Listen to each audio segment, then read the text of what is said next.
Hello guys, कैसे हैं आप सब। उम्मीद करते हैं कि आप सब स्वस्थ होंगे और अपनी पढ़ाई में व्यस्त होंगे। तो गाइज, आज हम बात करने वाले हैं एक बहुत ही महत्वपूर्ण टॉपिक वायरस के बारे में। और वायरस जो टॉपिक हम आज लेकर के आए हैं, यदि आपने हमारा यह लेक्चर देख लिया तो आपका एक भी प्रश्न छूटेगा नहीं गाइज।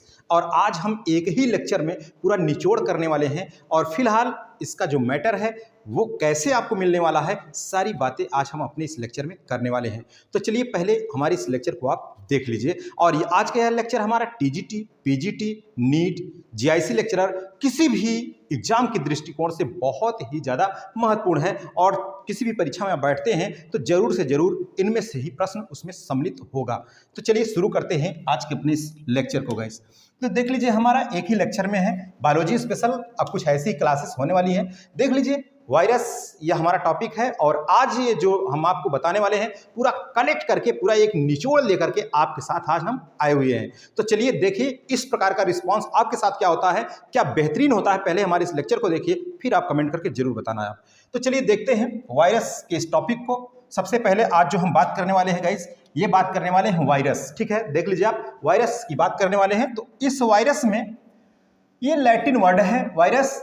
वायरस कैसा है, एक लैटिन वर्ड है और इसका अर्थ क्या होता है वायरस का, पॉइजन अथवा वेनम, अर्थात विष होता है। वायरस मींस विष, पॉइजन अथवा वेनम। और इसे आप कह सकते हैं पॉइजनस फ्लूइड, एक विषैला द्रव के रूप में इसे कह सकते हैं।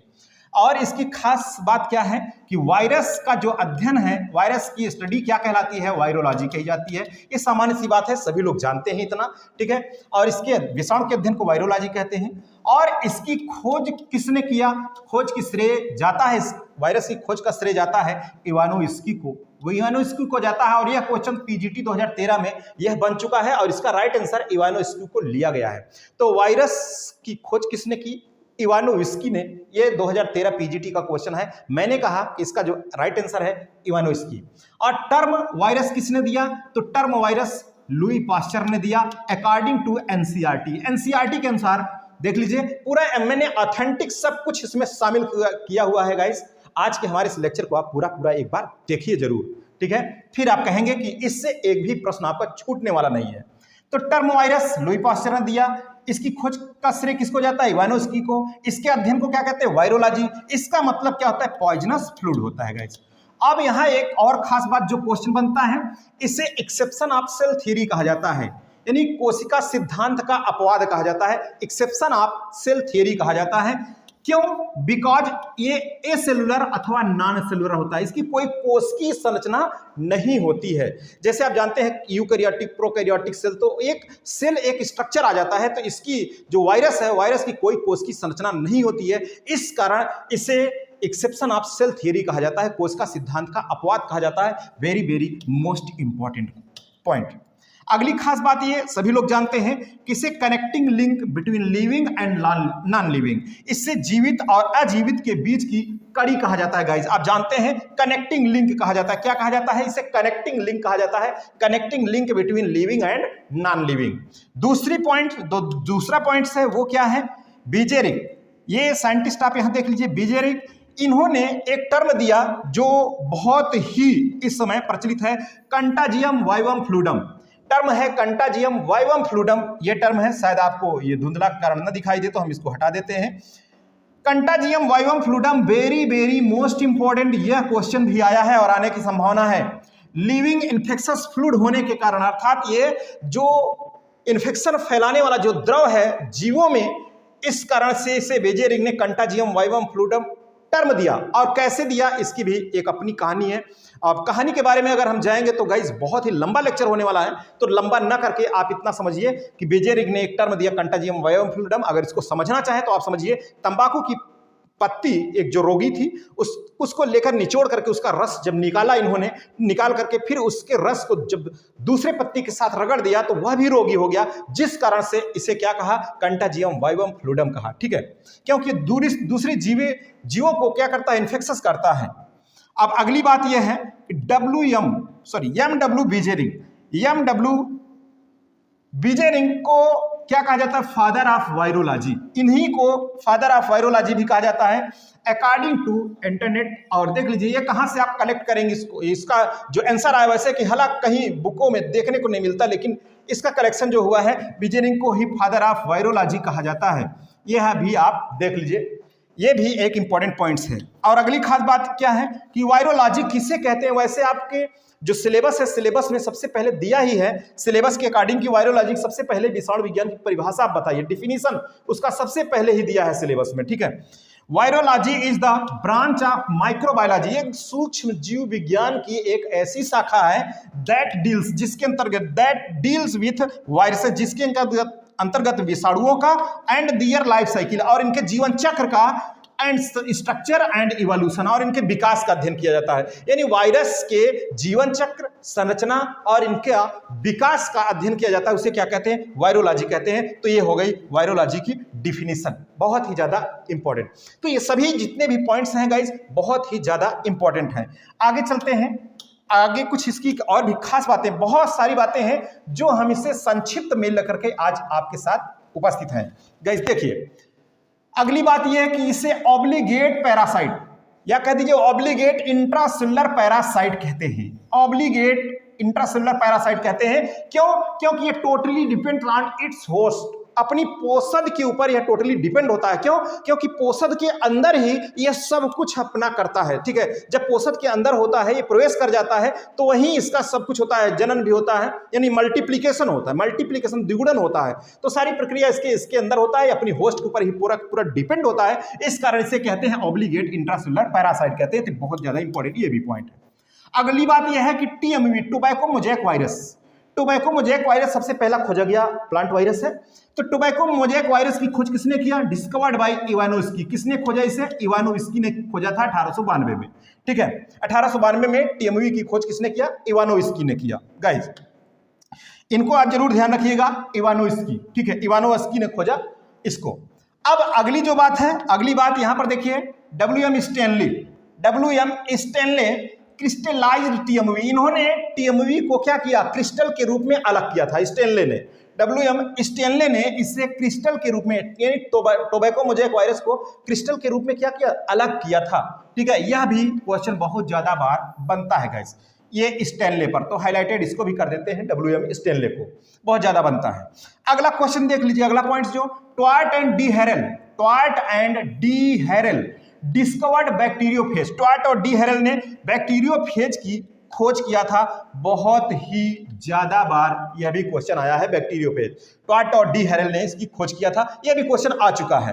अब खोज से संबंधित कुछ है, देख लीजिए खोज से संबंधित, जैसे ट्वार्ट एंड डी हैरेल ने बैक्टीरियोफेज की खोज की, उसी तरीके से प्रूसिनर ने प्रियॉन्स की खोज की। किसकी? प्रियॉन्स की। टियोडिनर ने वायरॉइड्स की खोज की, वायरॉइड्स की। और एडवर्ड जेनर ने किसका? वैक्सीनेशन ऑफ स्मॉल पॉक्स के वैक्सीन की खोज की एडवर्ड जेनर ने। और आइजैक्स एंड लिंडमैन ने किसको खोजा? इंटरफेरॉन को। ये देखिए इंटरफेरॉन बहुत ज्यादा इंपॉर्टेंट है। इंटरफेरॉन क्या है? किसी भी जीव के इन्फेक्शन के जस्ट बाद उस जीव की जीवधारी के शरीर से उत्पन्न होने वाला प्रोटीन युक्त पदार्थ है जो वायरस से उसकी सुरक्षा करता है, रक्षा करता है। इंटरफेरॉन बहुत ज्यादा इंपॉर्टेंट है। आइजैक्स एंड लिंडमैन ने इसकी खोज किया। और सफरमैन एंड मोरिस ने साइनोफेज की खोज किया। साइनोफेज क्या है उसकी आगे हम बात कर रहे हैं अभी। साइनोफेज यानी जो ब्लू ग्रीन एल्गी, ऐसे वायरस जो ब्लू ग्रीन एल्गी को प्रभावित करते हैं उसे क्या कहते हैं? साइनोफेज कहते हैं। अगला पॉइंट है कि virus infect to bacterial cell, एक ऐसा वायरस जो बैक्टीरियल सेल को प्रभावित करता है उसे कहते हैं बैक्टीरियोफेज। यह तो बहुत ही ज्यादा बार आया है गाइस, यह प्रश्न बहुत ज्यादा बार आया है, इतनी बार आया है कि अब हम कहें हैं क्या इसके बारे में कि कितनी बार यह आया है। चलिए थोड़ा सा इसको हम हाईलाइट करते हैं, किसको? बैक्टीरियोफेज को। बहुत ज्यादा बार यह आया है बैक्टीरियोफेज। अब देखिए जैसे बैक्टीरियोफेज ऐसा वायरस जो बैक्टीरिया को प्रभावित करता है, बैक्टीरियोफेज कहते हैं। अब यहां अगली बात है कोलीफेज किसे कहते हैं? तो इन्फेक्ट ई कोलाई, एक ऐसा वायरस जो ई कोलाई को प्रभावित करता है उसे क्या कहते हैं? कोलीफेज कहते हैं। क्या कहते हैं? उसे कोलीफेज कहते हैं। यह भी है। तो ऐसे टर्मिनोलॉजी भी है, कुछ टर्मिनोलॉजी है उनको भी हम लोग देख लेते हैं। थोड़ा देखिए, अब इस टर्मिनोलॉजी के अंतर्गत जो भी क्वेश्चंस बने हैं उनको जरा ध्यान दीजिए। जैसे कोलीफेज मैंने बताया, एक ऐसा वायरस जो इकोलाई को प्रभावित करता है, उसे क्या कहते हैं? उसे कहते हैं कोलीफेज कहते हैं।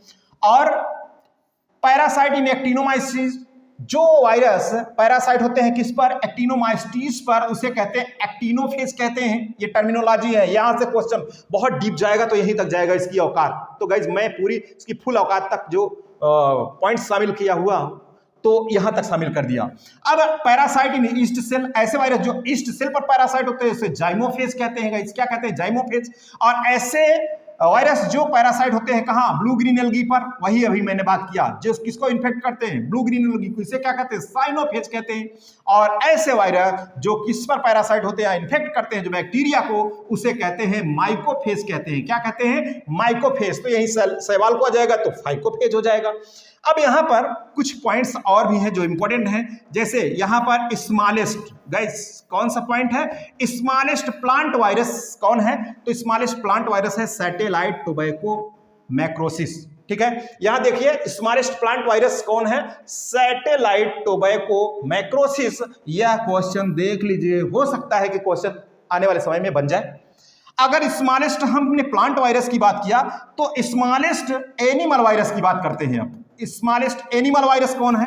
तो स्मॉलेस्ट एनिमल वायरस है फूट एंड माउथ डिजीज या foot and mouth viruses of cattle. पशुओं में खुरपका और मुंहपका जो रोग फैलाने वाले वायरस हैं वो सबसे छोटे जंतु वायरस हैं, सबसे छोटे जंतु वायरस हैं वो। और अब यह अगर छोटे प्लांट वायरस की बात किया, छोटे जंतु वायरस की बात किया, तो अब बड़े पादप वायरस की बात करते हैं। तो बड़ा पादप वायरस कौन है? वो है सिट्रस गाइस, सिट्रस है सबसे बड़ा पादप वायरस है। और लार्जेस्ट एनिमल वायरस कौन है? एनिमल वायरस, तो लार्जेस्ट एनिमल वायरस है पॉक्स वायरस कह दीजिए, या स्मॉल पॉक्स जो छोटी मोटा स्मॉल पॉक्स फैलाता है, या कह दीजिए इसे variola virus. Variola virus largest animal virus कहा जाता है, वेरियोला वायरस। अब ये वायरस किसके बने होते हैं गाइस, इसको समझिए। ये जो वायरस होते हैं mostly made up of nucleoprotein के बने होते हैं। Viruses mostly made up of nucleoprotein, बहुत ज़्यादा इंपॉर्टेंट है गाइस ये न्यूक्लियोप्रोटीन, इसको आप ध्यान रखिएगा। न्यूक्लियोप्रोटीन तो बहुत ज़्यादा इंपॉर्टेंट है ये न्यूक्लियोप्रोटीन। न्यूक्लियोप्रोटीन का मतलब है, न्यूक्लियो का मतलब हो गया न्यूक्लिक एसिड, न्यूक्लियो का मतलब हो गया क्या? न्यूक्लिक एसिड हो गया, न्यूक्लिक एसिड, और प्रोटीन तो प्रोटीन है ही। तो दो शब्द हैं यहाँ, एक न्यूक्लिक एसिड और एक प्रोटीन।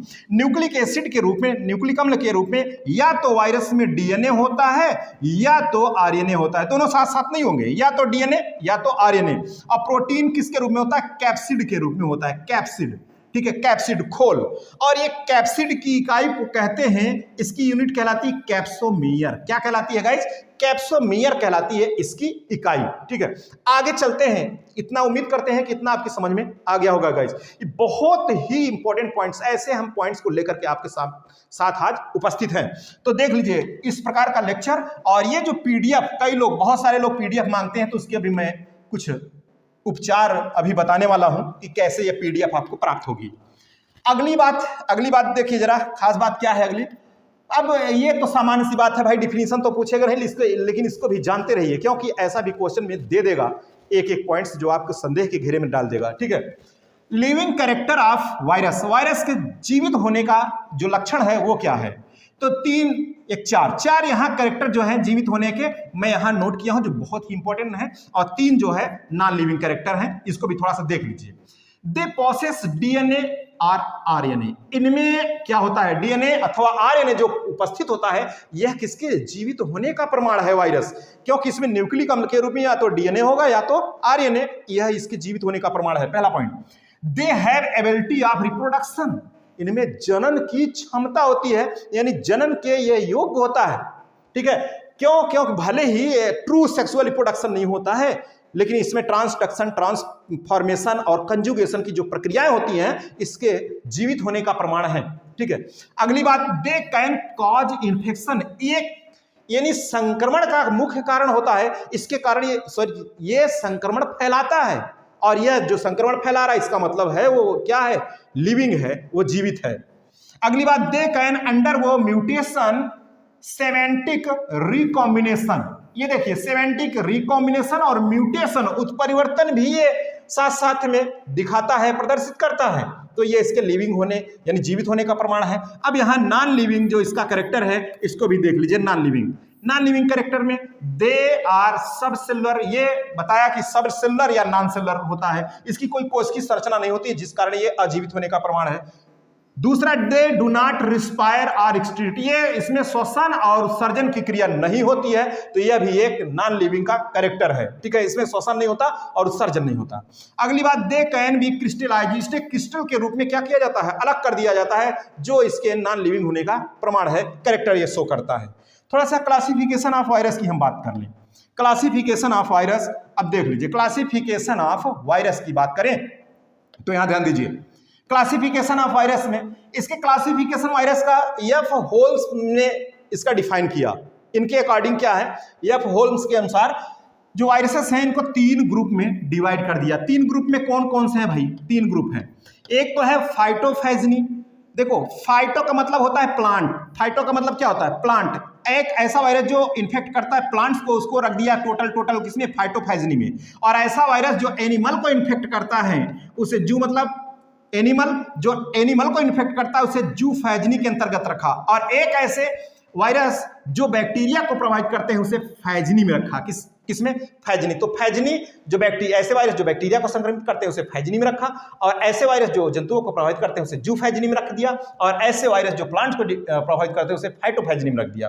तो गाइस ये इसका एक नॉर्मल सा जो क्लासिफिकेशन है, इसको ध्यान रखिए। आगे थोड़ी सी बात करते हैं shape virus, shape of virus, virus के शेप के बारे में। तो कुछ वायरस ब्रिक शेप होते हैं। कैसे होते हैं, ब्रिक शेप होते हैं। जैसे स्मॉल पॉक्स, मैं एग्जांपल भी यहां साथ साथ ले लिया हूं, इस यही तो ज्यादा इंपॉर्टेंट है, ब्रिक शेप्ड है। रॉड शेप्ड, जैसे टीएमवी कैसा है, रॉड शेप्ड, ये भी क्वेश्चन बन चुका है, यहां तक कि यूपीएससी एग्जाम तक ये क्वेश्चन बना है गाइस। बुलेट शेप्ड कौन होता है, रेबीज वायरस बुलेट शेप्ड होता है। टैडपोल, बैक्टीरियोफेज, यह भी क्वेश्चन बन चुका है, क्योंकि बैक्टीरियोफेज और टीएमवी बहुत ज्यादा आईएनटीजीटी पीजीटी में गाइस, अभी इसकी अलग से मैं उसमें बात किया हूं। ठीक है, अब इस स्फेरिकल कौन होता है, एचआईवी, पोलियो और इन्फ्लुएंजा, ये तीनों जो है स्फेरिकल इनका शेप होता है, पोलियो, इन्फ्लुएंजा और एचआईवी की स्फेरिकल होता है। चलते हैं आगे इसकी हम बात करते हैं। थोड़ा सा अब यहाँ ध्यान रखिए, ये क्रिप्टोग्राम जो है हो सकता है, मैं आपको बता रहा हूँ अभी, वायरस से अगर आप क्वेश्चन बनने वाला है तो क्रिप्टोग्राम से बनने वाला, क्योंकि अभी तक ये क्रिप्टोग्राम नहीं आया गाइस। तो क्रिप्टोग्राम को जरा ध्यान से समझिए, इसको क्रिप्टोग्राम, और पूछ सकता है कि टीएमवी का क्रिप्टोग्राम क्या है, या इन्फ्लुएंजा वायरस का क्रिप्टोग्राम बताइए, स्ट्रक्चर बताइए इसका क्या है, तो आप चूक जाएंगे। ये बहुत इंपॉर्टेंट, देखिए नोमेनक्लेचर की अगर बात करें, नामकरण की बात करें, तो एक शब्द आता है क्रिप्टोग्राम। क्या आता है, क्रिप्टोग्राम। क्रिप्टोग्राम है क्या, इसको समझिए। Each virus is given a name made up of 4 pairs, यानी प्रत्येक जो वायरस होते हैं वो 4 जोड़ी नाम से बने होते हैं। उनका जो नामकरण होता है उसमें 4 जोड़ी नाम शामिल होता है, 4 जोड़ी। ठीक है, यही इसका नामनक्लेचर दर्शाता है। वायरस, अगर किसी वायरस का नाम दिया जा रहा है तो 4 पेयर्स होते हैं, उसमें 4 पेयर्स से मिलकर उसका नाम बना होता है। देख लीजिए, first pair, second pair, third pair और फोर्थ पेयर। फर्स्ट पेयर में क्या, अभी मैं इस एग्जांपल के माध्यम से बहुत इजीली तरीके से आपको समझाने वाला हूं। जो फर्स्ट पेयर में क्या होता है, फर्स्ट पेयर में ध्यान दीजिए, ये जो फर्स्ट पेयर की बात कर रहे हैं थोड़ा दूसरे कलर से कर देते हैं जिससे आप समझ जाएंगे। Type of nucleic acid, nucleic acid DNA है कि आरएनए है, upon number of strand in nucleic acid, यानी न्यूक्लिक अम्ल की स्ट्रैंड क्या है। देखिए इसको सिंपल तरीके से आप समझ सकते हैं, न्यूक्लिक एसिड का प्रकार, अगर डीएनए है तो डी लिखा जाएगा यहाँ, अगर आरएनए है तो आर लिखा जाएगा, और number of strand of nucleic acid in nucleic acid में न्यूट्रॉन स्ट्रैंड की संख्या। तो अब स्ट्रैंड की संख्या अब यहाँ पर लिखी जाएगी भाई, जैसे सिंगल स्ट्रैंडेड है कि डबल स्ट्रैंडेड है। अब सिंगल स्ट्रैंडेड रहेगा तो 1 हो जाएगा, डबल स्ट्रैंडेड रहेगा तो यहाँ 2 लिख दिया जाएगा, इस तरीके से। ठीक है, आप समझिए। अब यहाँ चलिए सिंगल स्ट्रैंडेड बात करते हैं। दूसरा जो पेयर होता है molecular weight of nucleic acid, nucleic acid का क्या मॉलिक्यूलर वेट, अणुभार, और ये इन मिलियन में, तो उसकी खैर अलग बात है।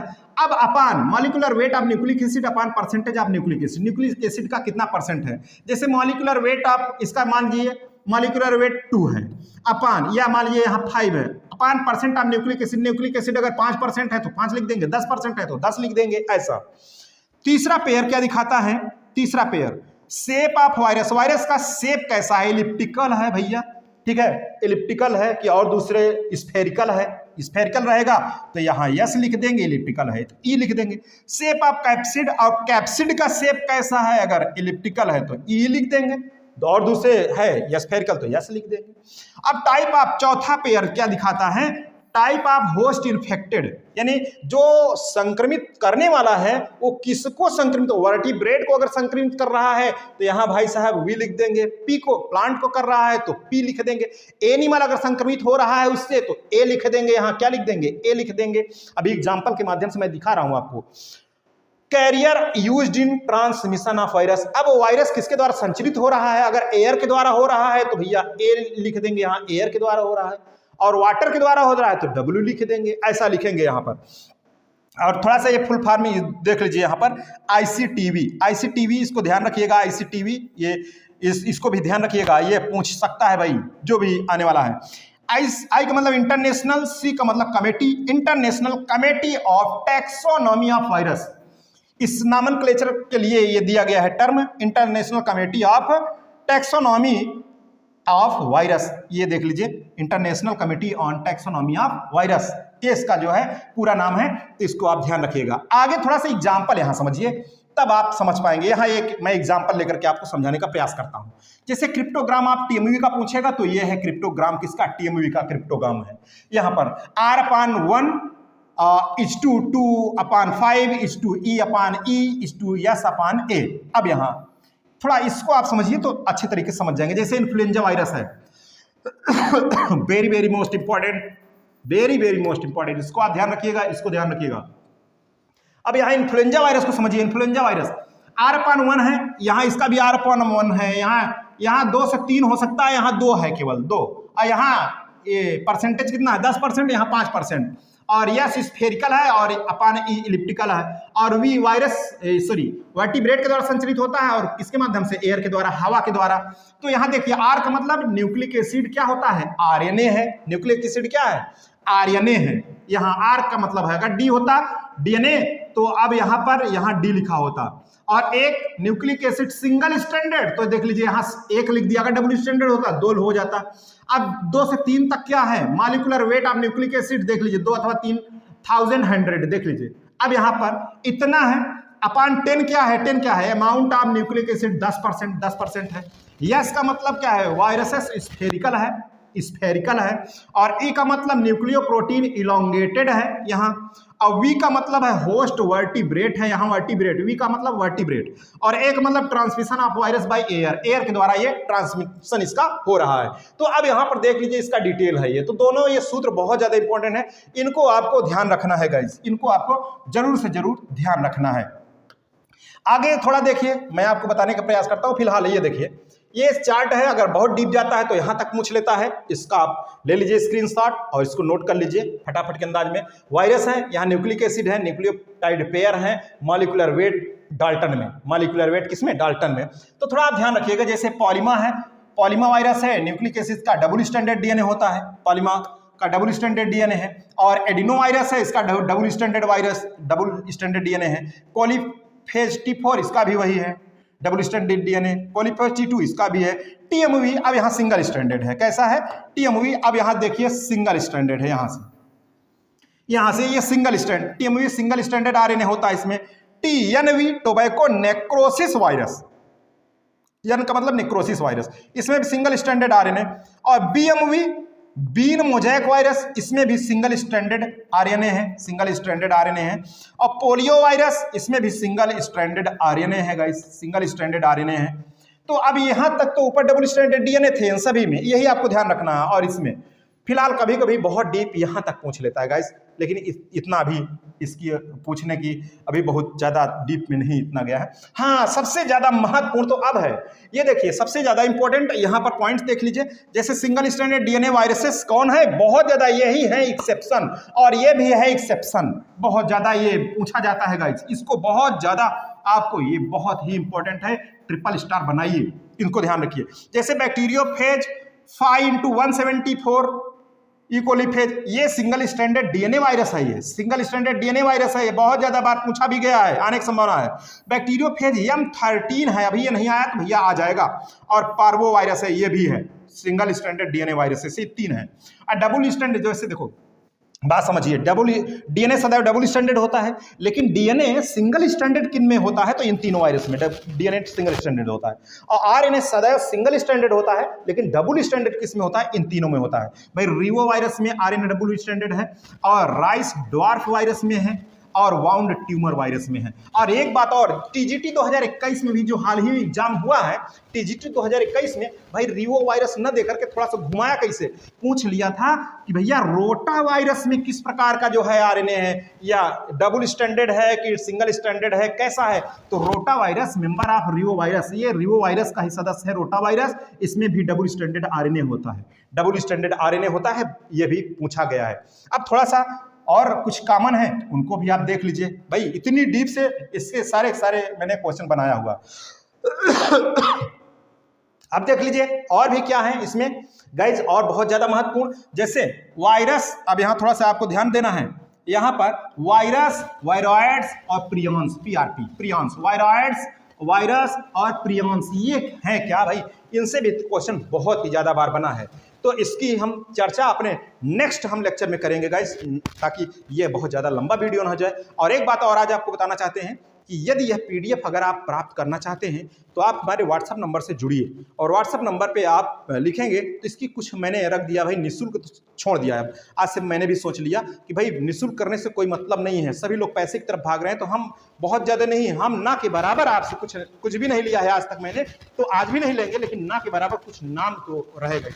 जैसे भाई सरकारी अस्पताल में जाते रुपए की रसीद करते हैं, वैसा आप समझ लो, आप हमारे